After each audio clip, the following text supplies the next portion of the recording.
Bonjour, nous sommes le 19 juin 2024, le premier jour des épreuves de spécialité du bac général pour la France métropolitaine vient de se terminer et donc je vous propose ensemble dans cette vidéo de voir les sujets qui sont tombés mais aussi de vous donner quelques éléments de correction pour voir ce qui était attendu et voir à quel point est-ce que vous avez réussi ou éventuellement pas. Alors avant de commencer, je voulais avoir votre avis. Comment est-ce que vous avez trouvé ces sujets? Est-ce que ça correspondait bien? Ou est-ce qu'il y a des grosses surprises que vous avez trouvé sujets compliqués? Bon, moi, si je dois donner mon avis, personnellement, j'ai pas été super fan.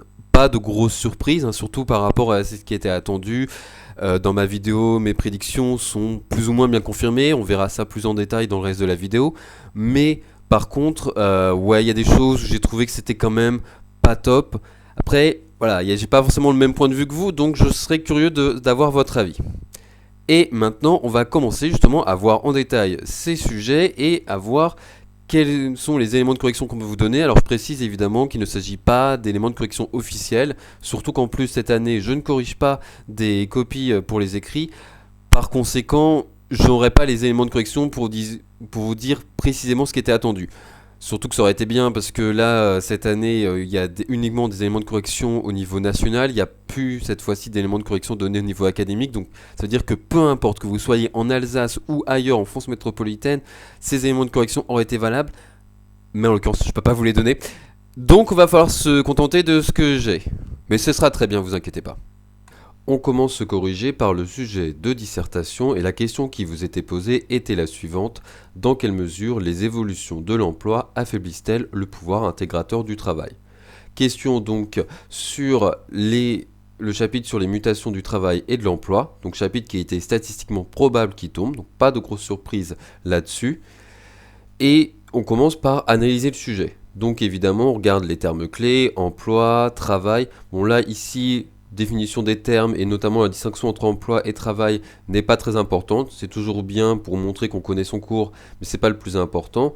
Par contre, on nous parle de pouvoir intégrateur et ça, évidemment, cette notion d'intégration sociale, il faudra la définir dès l'introduction puisqu'elle est très importante dans ce sujet.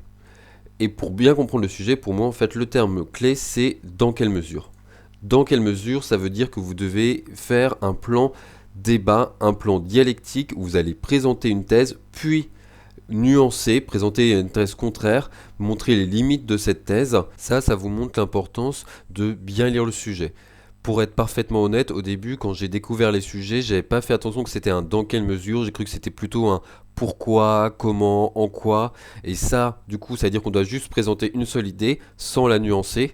Donc pour moi, c'était le sujet, en gros, c'était comment les évolutions de l'emploi affaiblissent-elles le pouvoir intégrateur du travail.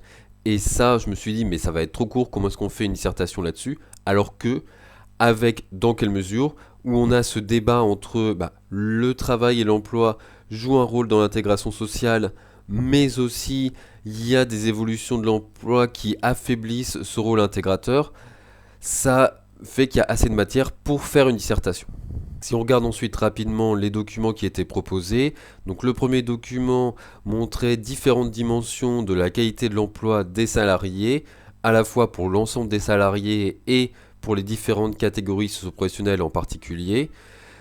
Donc ce qui est intéressant dans ce document, c'est évidemment tous les aspects positifs de l'emploi et du travail, et le fait que la qualité de l'emploi est une notion multidimensionnelle, que ça ne se restreint pas juste à par exemple la question du revenu, mais que vous avez d'autres choses comme le fait d'avoir des liens avec ses collègues, la question de la stabilité de l'emploi, le sentiment de reconnaissance, etc.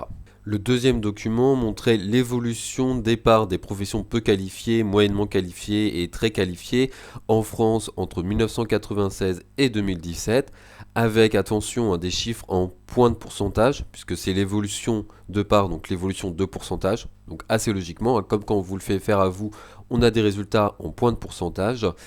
Donc ici, ce document mettait en avant la question de la polarisation des emplois, le fait qu'on voit la part des professions très qualifiées augmenter, dans une certaine mesure celle des professions qualifiées aussi, et bon, en tout cas celle des professions peu qualifiées au moins se stabiliser. Pour qu'il y ait vraiment polarisation, on voudrait que ça augmente aussi, mais ça c'est pas très visible sur ce document.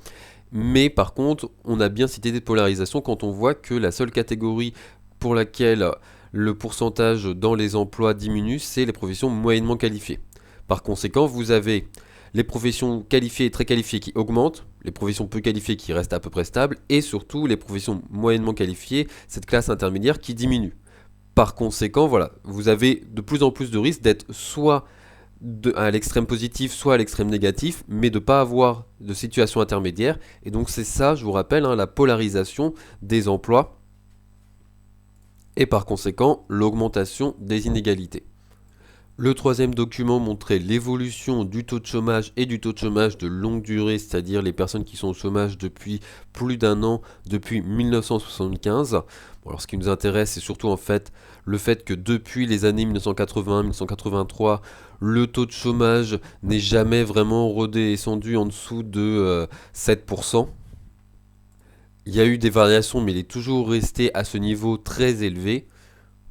Ce qui nous permet de dire qu'en France, on a, depuis les années 1980, la persistance d'un chômage de masse.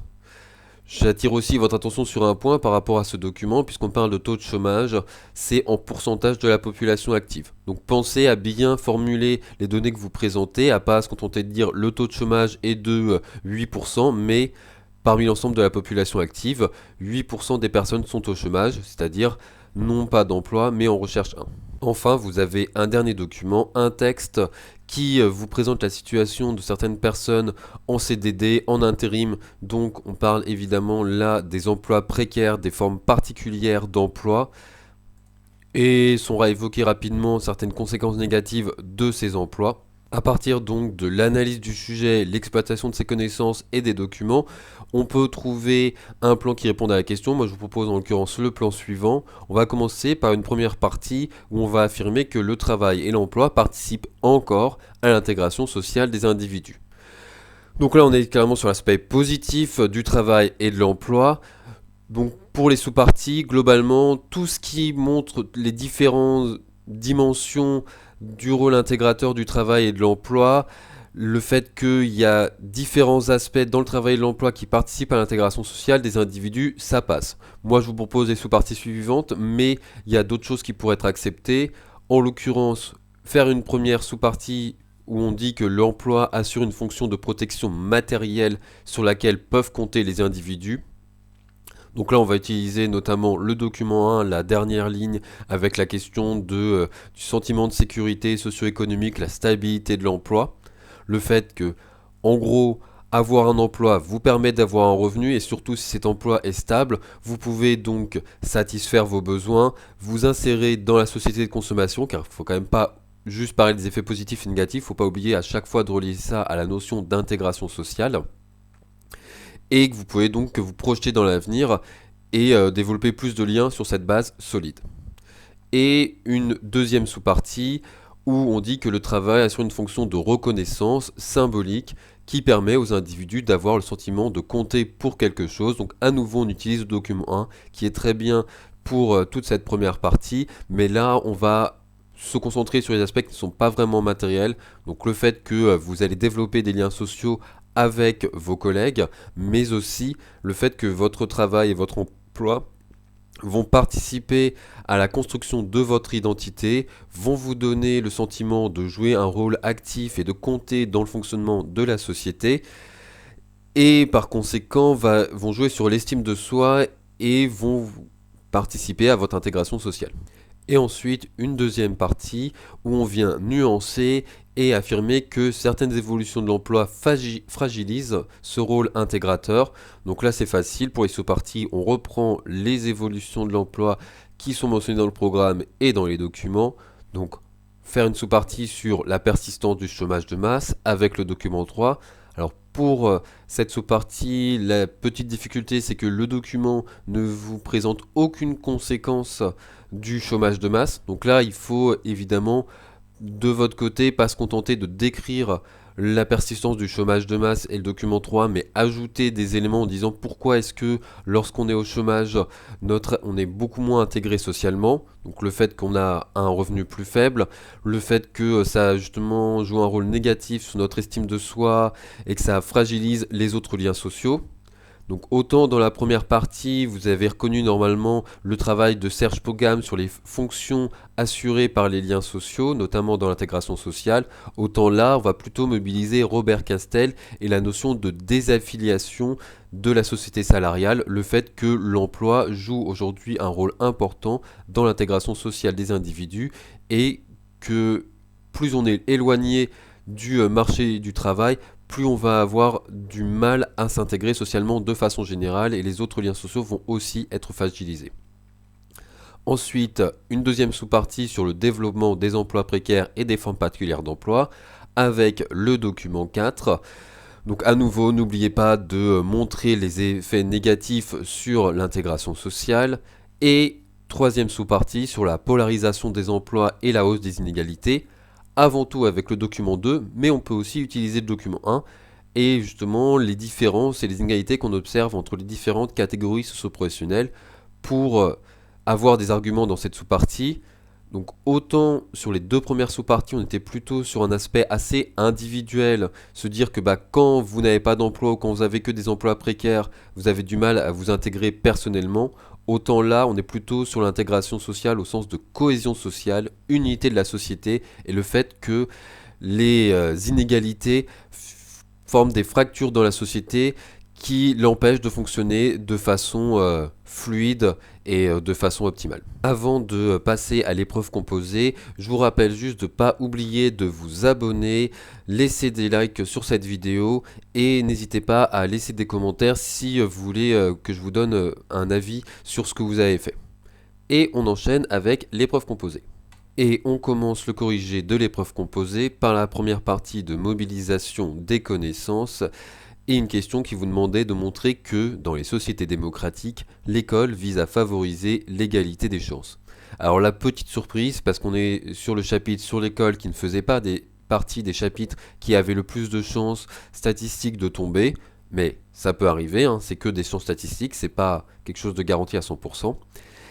Et moi j'avais un peu de mal au début quand j'ai vu cette question, parce que je me suis dit, j'ai pas fait grand chose dans le chapitre sur ce point-là, je vois pas trop ce qu'on peut dire, mais en fait, en continuant à réfléchir, en piochant dans d'autres chapitres, je pense qu'on peut faire quelque chose d'assez honorable, puisque vous allez forcément devoir définir la notion d'égalité des chances, donc ça que vous avez sûrement au moins défini dans le chapitre sur la justice sociale.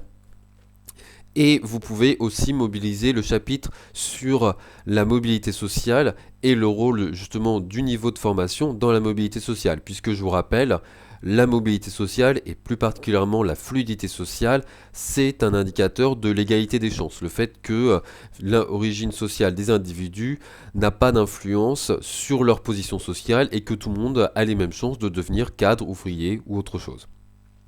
Et l'école va jouer un rôle important là-dessus, puisque, en tout cas, même si elle ne réussit pas totalement à le faire, c'est son objectif, c'est juste la question qu'on vous pose, l'école vise à favoriser l'égalité des chances. Donc, notamment depuis les lois Ferry de 1880-1882, l'école est publique, gratuite et laïque, ce qui lui permet d'être ouvert à tout le monde. Tout le monde peut suivre des études, avoir une formation qui peut ensuite permettre d'avoir une certaine position sociale. Et donc, si l'origine sociale des individus n'a aucune conséquence sur leur parcours scolaire et que leur parcours scolaire détermine ensuite leur position sociale, par conséquent, ça veut dire qu'il n'y a pas de lien entre l'origine sociale des individus et leur position sociale, et l'égalité des chances est assurée. Donc voilà, à mes yeux, ce qu'il fallait dire. J'ai vu certains et certaines élèves qui m'ont parlé de notions de démocratisation scolaire et de massification scolaire. Et je dois reconnaître que moi aussi, quand j'ai vu cette question et que j'ai cherché dans le chapitre sur l'école ce qu'on pouvait dire, je suis parti sur ces notions. Mais en y réfléchissant un peu plus, je trouve pas ça très pertinent. Ça peut marcher si vous reliez notamment la massification scolaire au fait que justement, de plus en plus de personnes, peu importe le milieu social d'origine, font des études longues et donc ont des chances d'avoir des positions sociales élevées, de devenir cadre, profession intermédiaire. Donc là, oui, ça marche bien. Si on insiste sur la notion de massification scolaire, on peut même éventuellement parler de démocratisation scolaire quantitative, mais la distinction entre massification scolaire et démocratisation scolaire, qui finalement vise à montrer que l'école ne réussit pas totalement à assurer cette promesse méritocratique, que des inégalités scolaires persistent, ça, pour moi, c'est hors sujet. Donc, dans le cadre de la mobilisation des connaissances, ça va pas vous enlever des points, comme pour la dissertation ou l'épreuve composée, enfin, le raisonnement sur dossier documentaire, mais par contre, ça va pas vous en rapporter. S'il y avait que ça dans votre réponse, vous n'allez avoir aucun point au final. Désolé. Ensuite, deuxième partie de l'épreuve composée, l'étude de documents. Pour moi, pas de surprise, parce qu'on est sur le chapitre sur l'Union Européenne, qui faisait partie des chapitres qui avaient le plus de chances de tomber. Mais je sais que pour les élèves, c'est un chapitre qui pose des difficultés, et donc, même si on vous disait qu'il avait des chances de tomber, vous espériez qu'il ne tomberait pas. Pas de chance, désolé. Donc, première question, alors là, l'avantage, c'est que c'est juste une question de méthodologie. Il n'y a pas besoin du tout de maîtriser le chapitre sur l'Union Européenne pour répondre à ces questions. On vous demande de comparer les conjonctures économiques, donc en gros la situation économique de l'Espagne et de la Lettonie. Donc là, c'est simple, vous présentez le taux d'inflation en Espagne et en Lettonie, vous présentez le taux de chômage en Espagne et en Lettonie, vous faites des comparaisons. Alors, cependant, il y a certains points sur lesquels j'aimerais attirer votre attention, sur lesquels il faut être vigilant. Tout d'abord, c'est la présentation des données, notamment pour le taux de chômage. Le taux de chômage et la présentation du taux de chômage, normalement, vous l'avez vu dans plusieurs chapitres. Donc, c'est quelque chose que vous devez maîtriser. On va être exigeant par rapport à ça. Donc, si vous vous contentez de dire le taux de chômage en Espagne en mai 2023 était de 12,7%, vous aurez en effet sûrement une partie des points parce que vous présentez des données, mais clairement, vous allez perdre des points parce que vous ne reformulez pas, vous faites une lecture robot, et ça, c'est quelque chose que on ne veut pas en fait dans une copie de bac. Donc normalement, ce que vous devriez dire, et là il y a un peu un piège quand même, parce que on vous dit juste que c'est en pourcentage, alors que normalement vous devez savoir que c'est en pourcentage de la population active. Dans le document avec le taux de chômage dans la dissertation, ça c'était marqué, et là on vous le met pas, donc je trouve que là il y a une petite difficulté, enfin on attend vraiment un peu plus d'efforts de votre part, mais soit c'est une étude de document, pour moi c'est pas non plus complètement injuste de demander cet effort de votre part. Donc en gros, il faut reformuler en disant en Espagne en mai 2023, parmi l'ensemble de la population active, 2,7% des personnes étaient au chômage, et donc vous pouvez même rajouter, c'est-à-dire n'avaient pas d'emploi mais en cherchaient un. Pour le taux d'inflation, c'est quelque chose, normalement il faut aussi reformuler, mais c'est moins présent dans le programme, donc peut-être, je peux pas lire en dire, peut-être qu'on va être un peu plus souple sur la présentation des données, mais à mes yeux, il faut quand même reformuler aussi, et donc dire que en Espagne, en mai 2023, les prix avaient augmenté de 2,9% par rapport à l'année précédente. Donc d'ailleurs faites attention, puisque ici, certes on montre que c'est deux pourcentages, sauf qu'ici c'est un pourcentage de répartition, donc c'est une part par rapport à un ensemble, l'ensemble de la population active en l'occurrence, alors que là ce pourcentage c'est un pourcentage de variation, d'évolution, donc c'est pour montrer l'augmentation, voire la diminution, mais c'est pas le cas ici, des prix. Et évidemment, donc une fois que vous avez présenté correctement vos données, il ne faut pas oublier de comparer, c'est toujours quelque chose qui est attendu dans le cadre de l'étude de documents, et là en plus on vous demande explicitement de comparer la situation de l'Espagne et de la Lettonie. Donc faites au moins un calcul de comparaison, soit sur le taux de chômage, soit sur le taux d'inflation. Vous pouvez en faire plus évidemment, ça ne va pas vous compter de points, mais à partir du moment où il y en a un, c'est bon. Donc vous avez le choix, vous pouvez soit faire un calcul de coefficient multiplicateur, dire par exemple que le taux de chômage en Espagne est plus de 2 fois plus important que le taux de chômage en Lettonie, ou un calcul d'un écart absolu et dire qu'il y a un écart de 7 points de pourcentage entre le taux de chômage en Espagne et le taux de chômage en Lettonie. Et ensuite on passe à la deuxième question. Donc là par contre, il faut mobiliser le cours sur l'Union Européenne. On vous demande de montrer pourquoi un choc asymétrique peut induire des difficultés de mise en œuvre des politiques économiques dans la zone euro. Donc là, l'élément clé, c'est le fait qu'on vous parle de la zone euro et pas de l'Union Européenne. On parle donc d'une union économique et monétaire avec une monnaie unique et par conséquent une politique monétaire unique. La politique monétaire est définie au niveau de la Banque Centrale Européenne et est la même pour tous les États membres de la zone euro. Mais vous avez un problème quand vous avez un choc asymétrique. Donc je rappelle ce que c'est. Un choc asymétrique, c'est un choc économique qui ne va toucher qu'une partie des États membres de la zone euro ou qui va toucher différemment les différents États membres. Et on attire votre attention avec la question 1 sur ce point-là, puisque ce qui vous compare justement la situation de l'Espagne avec un faible taux d'inflation qui est bien en dessous de la moyenne de la zone euro, mais un fort taux de chômage, et à l'inverse, la Lettonie qui a un fort taux d'inflation bien au-dessus de celui de la zone euro, mais un taux de chômage qui est un peu en dessous, on voit qu'il ne faut pas le même type de politique monétaire. Pour des pays comme l'Espagne, mais aussi la Grèce, il faudrait plutôt une baisse des taux d'intérêt directeur et donc une politique monétaire expansionniste de relance pour justement favoriser l'investissement et la relance de l'activité économique pour baisser le chômage. Mais pour des pays comme la Lettonie, il faudrait plutôt une augmentation des taux d'intérêt directeur pour ralentir l'activité économique et par conséquent lutter contre l'inflation.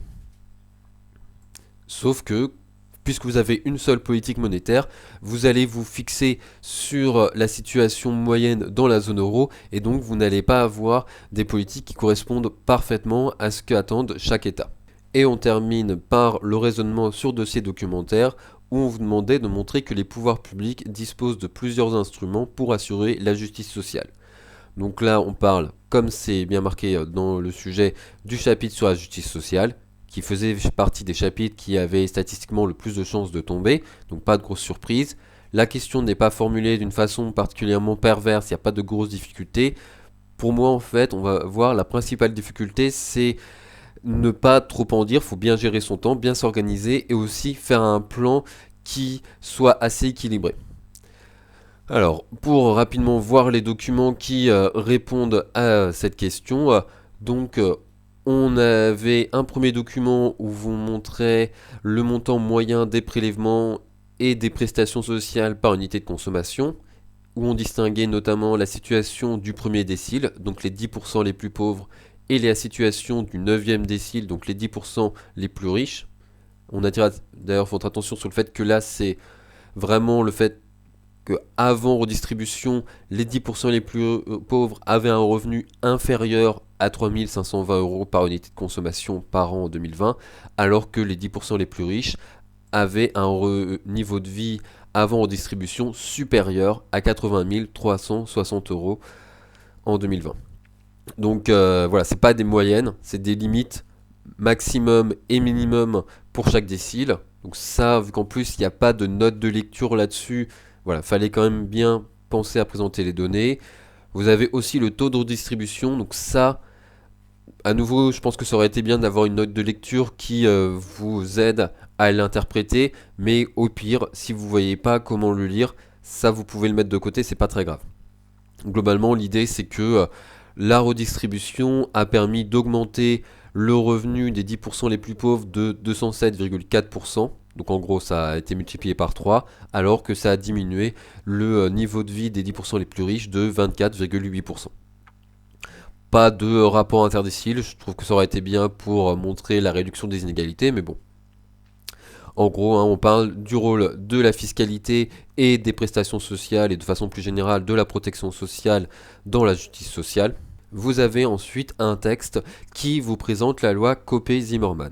Cette loi, elle oblige les grandes entreprises à avoir un certain minimum de femmes dans leur conseil d'administration. En l'occurrence, au moins 40% des membres du conseil d'administration doivent être des femmes.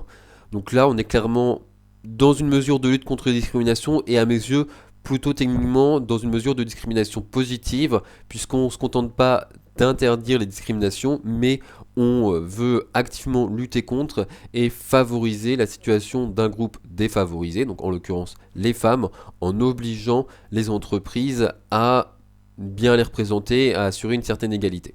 Enfin, vous avez un troisième document qui vous montre l'évolution des dépenses intérieures d'éducation entre 1980 et 2020. L'aspect évolution, je ne suis pas sûr qu'il soit très utile, surtout qu'on vous donne à chaque fois des chiffres en euros, en tout cas pour les deux premières catégories, Et on vous rapporte pas ça au PIB, donc oui, on voit que ça augmente, mais vu que le PIB augmente aussi, on voit pas s'il y a vraiment un effort pour augmenter les dépenses intérieures d'éducation, donc pas très utile.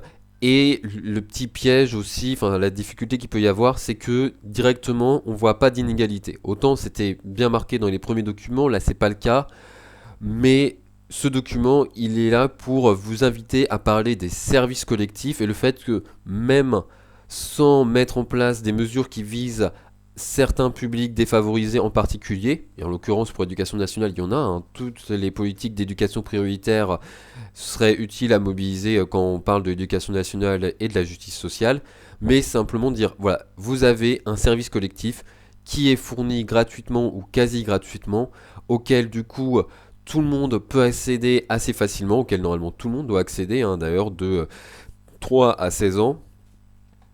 Ça joue un rôle positif sur les inégalités et la justice sociale. Pour répondre à ce sujet, au total, si on regroupe du coup l'analyse du sujet, les connaissances qu'on peut mobiliser et ce qu'on voit dans les documents, je vous propose le plan suivant. On commence par une première partie où on va parler des mesures de lutte contre les discriminations et les mesures de discrimination positive. Donc on utilise avant tout le document 2.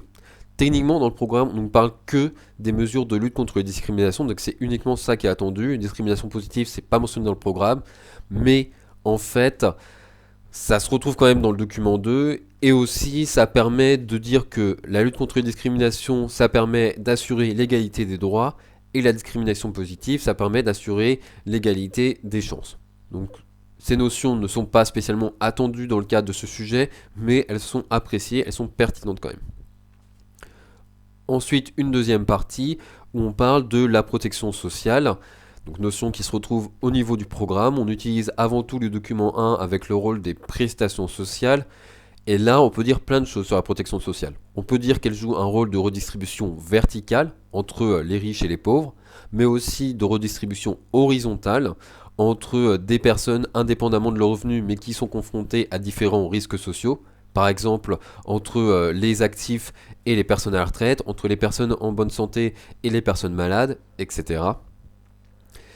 Et on peut éventuellement aller plus loin encore en disant que la protection sociale peut être organisée de différentes façons, soit selon une logique d'assurance, soit selon une logique d'assistance. À mes yeux, c'est pas très important dans le cadre de ce sujet, mais ça reste pertinent, c'est pas du hors-sujet, donc vous pouvez le mentionner dans cette partie. Et enfin, une troisième partie où on va parler de la fiscalité et des services collectifs, ce qui permet de mentionner au total tous les instruments de lutte pour la justice sociale qui sont dans le programme. Alors moi j'ai juste un petit problème avec cette dernière partie, c'est que pour moi ça fait pas trop sens de mettre fiscalité et services collectifs. Certes il y a un point commun, c'est que les deux permettent d'assurer l'égalité des situations, mais c'est aussi le cas avec la protection sociale, donc pourquoi est-ce qu'on les regroupe pas ensemble ? Et en fait, spontanément, j'ai plutôt envie de mettre la fiscalité avec la protection sociale. Parce que la fiscalité, notamment si elle est progressive, c'est-à-dire si elle prélève une part plus importante des revenus des plus riches que la part des revenus des plus pauvres qu'elle prélève, elle va jouer dans la lutte contre les inégalités et donc participer à la redistribution verticale. Le problème, c'est qu'on a déjà une partie sur la protection sociale qui est assez importante. Si on rajoute en plus la fiscalité, on l'alourdit encore, alors que la partie sur les services collectifs est un peu plus faible. Donc c'est pour avoir un plan équilibré que je décide de les mettre ensemble, en utilisant donc le document 1 pour la fiscalité et le document 3 pour les services collectifs. Mais je crois qu'en gros, il y avait un trilemme entre finalement avoir un plan qui respecte les contraintes du modèle de la dissertation, donc ne pas avoir plus de 3 parties. En théorie, pour une épreuve, un raisonnement sur de ces documentaires, vous pourriez faire 4 parties, mais on préfère quand même respecter ce modèle de la dissertation, avoir un plan équilibré et avoir un plan qui fait sens. Pour moi, vous pouviez avoir 2 de ces objectifs, mais vous ne pouviez pas avoir les 3. Donc là, j'ai essayé de vous avoir un plan qui respecte les contraintes du modèle de la dissertation et qui est équilibré, même s'il ne fait pas trop sens. Vous pourriez avoir un plan en 4 parties, vous séparez fiscalité et services collectifs. Donc là, vous ne respectez pas les contraintes du modèle de la dissertation, mais vous avez un plan équilibré, un peu plus en tout cas, et qui fait sens. Ou vous pouviez avoir un plan qui fait sens en 3 parties mais qui n'est pas équilibré si vous mettiez ensemble fiscalité et protection sociale. Voilà, c'est tout pour cette vidéo. J'espère que contrairement à la version que j'avais fait hier, elle ne fait pas 1 heure. J'espère qu'elle vous a plu. J'espère aussi que si vous êtes passé du coup mercredi, vous avez bien réussi et que cette vidéo vous conforte, justement vous rassure. Si vous passez aujourd'hui, jeudi, je vous souhaite bonne chance et j'essaierai de faire une vidéo similaire sur les sujets qui sont tombés aujourd'hui. Au revoir.